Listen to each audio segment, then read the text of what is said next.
Mesdames et messieurs, frères et sœurs en humanité, nous vivons aujourd'hui dans un monde où l'abondance côtoie le dénuement extrême, où l'indifférence se fait plus bruyante que les cris des affamés, où les ressources de la terre sont dilapidées dans des guerres insensées alors que des enfants meurent de faim. Il est temps que nos cœurs s'éveillent, que nos consciences se lèvent et que nos mains agissent.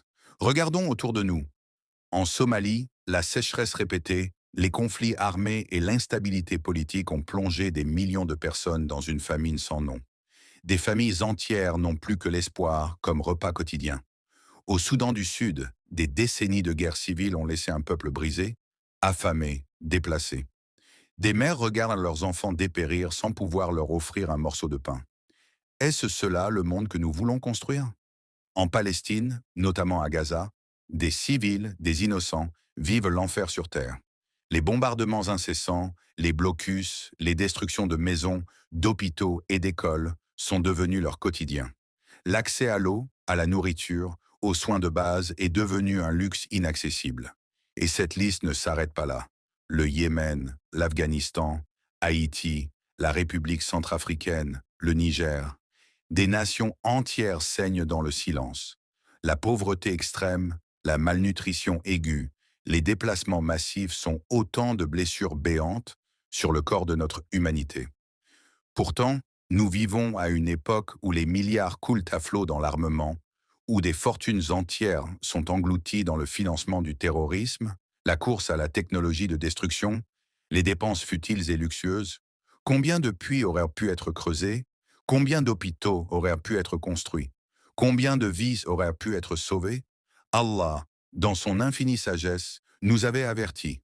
Dans la sourate At-Tawbah 9.34, il dit « Ceux qui thésaurisent l'or et l'argent et ne les dépensent pas dans le sentier d'Allah, annonce-leur un châtiment douloureux. » Et dans la sourate Al-Ma'un 107, « As-tu vu celui qui traite de mensonge la rétribution? C'est bien lui qui repousse l'orphelin et qui n'encourage point à nourrir le pauvre. » Ces versets résonnent aujourd'hui comme un miroir de notre époque. Un temps où l'égoïsme a pris le dessus, où les valeurs sont inversées, où le bien est abandonné pour le mal, où l'aumône est considérée comme une faiblesse. Le prophète Muhammad, paix et salut sur lui, nous a enseigné que l'aumône n'a jamais diminué une richesse. Il a vécu dans la simplicité et a toujours partagé, même lorsqu'il n'avait presque rien. Il est temps de redécouvrir cette sagesse oubliée. Frères et sœurs, ce n'est pas un simple appel à la compassion, c'est un appel à l'action, un cri d'urgence. Le monde n'a pas besoin de pitié, il a besoin de justice. Les affamés n'ont pas besoin de discours, ils ont besoin de pain. Les peuples opprimés n'ont pas besoin de promesses, ils ont besoin de solidarité concrète. Luttons contre la pauvreté non pas par des mots creux, mais par des gestes forts. Que chaque foyer puisse partager un peu de ce qu'il a. Que chaque nation prenne ses responsabilités. Que chaque croyant réveille sa foi dans l'action.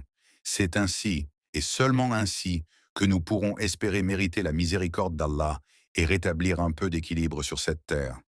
Qu'Allah vienne en aide aux affamés, aux opprimés, aux orphelins. Qu'il nous guide vers la justice, la solidarité et la paix. Amin. From Aladji Tao officiel.